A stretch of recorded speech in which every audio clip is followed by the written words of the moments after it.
Quand on fait du vlog, c'est important de capter du son. Il y a plusieurs façons de le faire, soit avec le micro de la caméra, soit avec un micro-cravate, mais c'est chiant parce que du coup tu peux uniquement capter le son des personnes qui ont un micro-cravate, et quand tu parles avec d'autres personnes ou que tu es, je sais pas, 5 ou 6, bah voilà, on va pas mettre un micro-cravate à tout le monde. Sinon, la dernière solution, c'est d'utiliser ce que j'appelle des micros d'ambiance. En gros, c'est des micros que tu branches à ta caméra et qui captent le son tout autour de toi.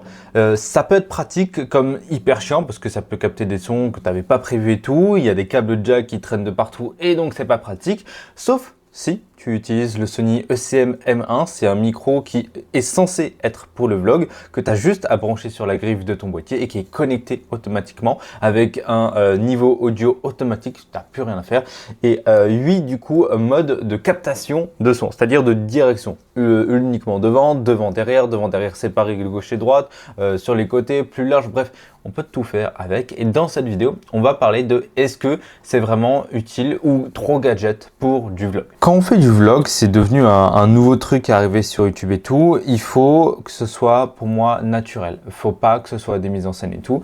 Et la meilleure façon pour avoir du naturel, c'est de capturer l'instant. Et dans l'instant, en fait, on a juste besoin de montrer la caméra et le plus important, c'est ce qu'on entend.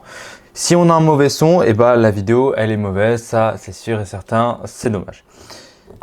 Si on a un son qui est capté d'une mauvaise façon, c'est-à-dire un son qui est pas assez fort, trop fort, ou un son, en fait on capte ce que l'autre dit sur la gauche alors qu'on s'en tape de ce qu'il raconte, on veut uniquement ce que la personne dit en face, on peut pas faire naturellement. C'est pour ça que moi j'ai acheté et utilisé le Sony ECM M1. Pour te parler de la qualité du son, il n'y a pas de souci, hein. Tu peux faire du YouTube avec, pour ceux qui veulent vraiment le faire. Tu peux faire des interviews avec, mais tu peux surtout faire du vlog avec. C'est vraiment la direction des sons, les différents modes de direction qui, pour moi, est la plus intéressante, avec du coup le niveau audio automatique. On a évidemment des filtres, une atténuation audio et tout, et on peut transformer du coup le son en analogue ou en digital. Les 8 modes, est-ce que on les utilise tout le temps? Sincèrement, ouais. Sincèrement, pour différentes situations, tu as des modes du coup en stéréo, un mode gauche et droite, le gauche devant et le droite derrière, comme ça on peut vraiment le séparer en post-production. On a le mode avant-arrière, comme ça on capte pas sur les côtés, ça peut être intéressant quand tu es juste face à la personne en train de la filmer. On a le mode aussi uniquement à l'arrière quand tu parles seul face à la caméra et en fait tu montres quelque chose et le micro il capte ce que tu dis toi et pas ce qui se passe autour et devant. On a le mode global et ensuite on a 3 modes pour aller l'avant. Un mode assez large, un peu plus serré et très serré.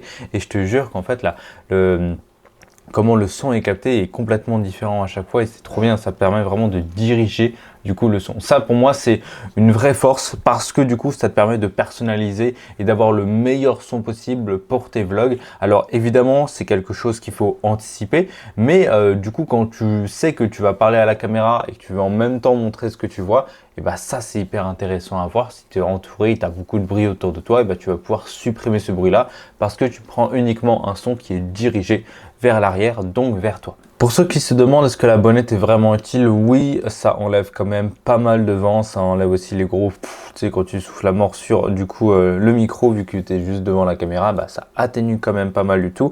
Moi, la fonction qui m'intéresse le plus, c'est vraiment le niveau d'audio automatique. Tu le branches à ta caméra, il n'y a pas de câble jack qui traîne, hein, c'est vraiment sur la griffe au-dessus. Et du coup, avec l'électronique, ça se fait automatiquement, mais surtout, voilà, tu n'as pas à gérer le niveau audio. Comme là, par exemple, avec mon micro-cravate, je dois gérer le niveau audio pour qu'il soit parfait, pas trop haut, pas trop bas, etc. Et si je commence à crier dans le micro, ça va saturer.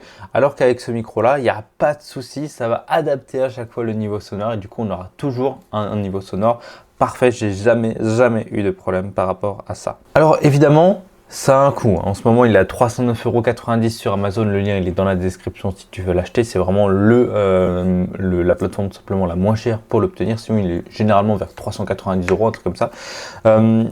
Oui, c'est un coût, c'est sûr. Mais ça vaut le coup si toi, tu fais régulièrement des vlogs, des vidéos où tu as besoin de capter le son. Si tu fais du fast cam YouTube et tout, ça peut aussi être intéressant quand tu es dans une pièce fermée où il n'y a pas de bruit autour. Sinon, le mieux, c'est le micro-cravate. Mais voilà, si tu fais régulièrement du vlog, c'est vraiment pour ta chaîne, c'est vraiment pour créer du contenu de qualité, oui, c'est un très très bon achat à faire pour du coup les boîtiers Sony. Je ne sais pas s'ils sont compatibles pour les autres boîtiers, mais on ne sait jamais. En tout cas, Sony, c'est sûr que ça marche. Et surtout, c'est un micro qui peut durer des années et des années, hein. C'est fragile, c'est sur un micro, mais franchement, bah, tu peux en faire un petit peu ce que tu veux. Tu auras généralement jamais de problème par rapport à ça. On fait pas tomber une caméra tous les matins. Donc voilà, pour moi, ça vaut quand même largement le coup de l'acheter. C'est pas gadget, c'est vraiment utile et il y a des spécificités qu'on ne peut pas retrouver, par exemple, sur un Rode Vidéo Micro. Donc voilà, si tu as la moindre question sur ce micro-là, n'hésite pas à me la poser dans les commentaires. Sinon, abonne-toi à la chaîne, on approche bientôt des 1000 abonnés, ça me ferait vraiment plaisir de les atteindre. Et si tu veux l'acheter, le lien, il est dans la description si ça t'intéresse. Moi, je te fais de gros bisous. À très vite.